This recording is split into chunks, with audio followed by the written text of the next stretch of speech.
Merci à la fanfare. Merci à la fanfare pour ce moment solennel. waa léegi nag bu ndaw production bugguma suñu jigéen moom mooy joxe li nga xam ne moo di départ bi voilà.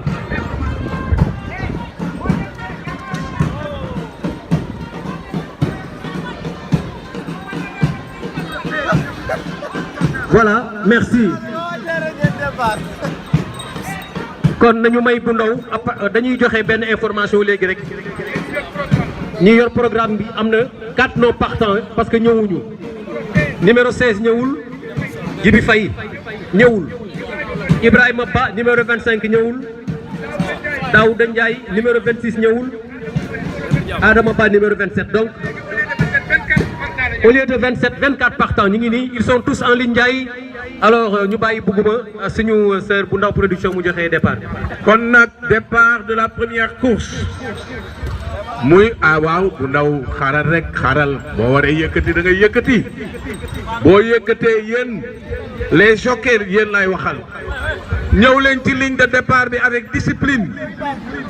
ñi nga xam ne pare wuñu waaw mooy njëgën kuy joxe départ waaw bu ndawee joxe mais ana ñuy régler mbaam yi na mbaam yi rang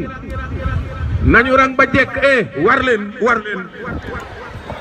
kuy départ da ngay war de lu leer laa leen wax waa mais njëgën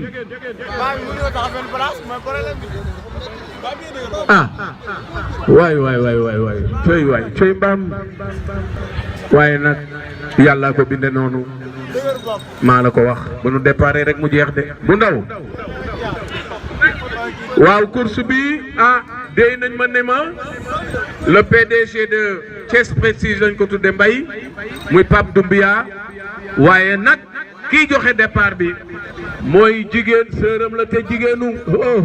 loolu kenn dootu ko natable jigéenu Sanoxo la wallahi Sanoxo yëkkatil say loxo Sanoxo loolu daal jar na pooj aca yëngul ma gis aca nee na moo yóbbu yaayam màkk jërëjëf bu ndaw aca léegi ñu jekk de Mbay léegi ñu jekk de Aspaye aca bu ndaw yëkkatil le départ est donné aca départ de la première course Mbay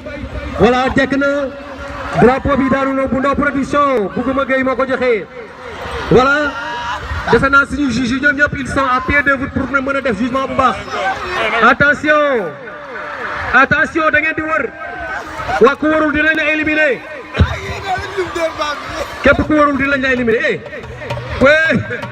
ñi départ ñu Mbay attention c'est l'arrivée Mbay nañ dugg hop ñaari xale yaa ngi nii de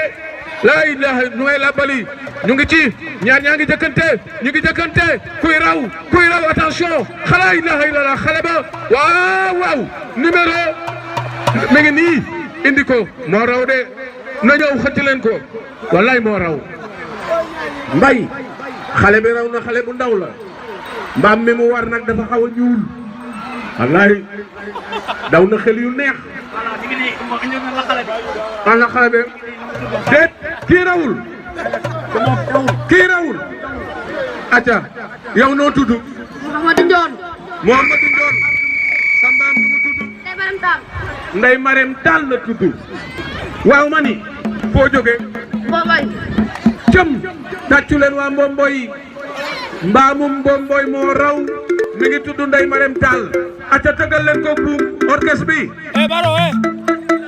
waaw mais troisième bi la wax naa leen kële moo raw voilà kay ñëwul kay premier baa ngi nii voilà premier baa ngi nii naka nga tudd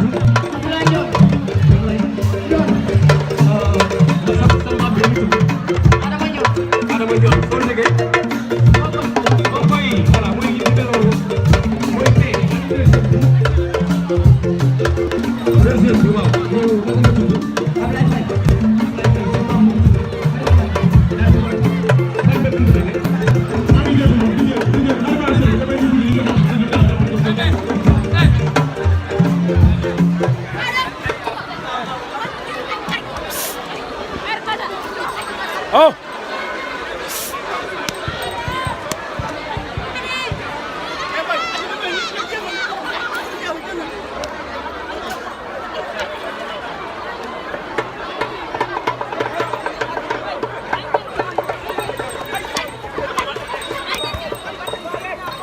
allo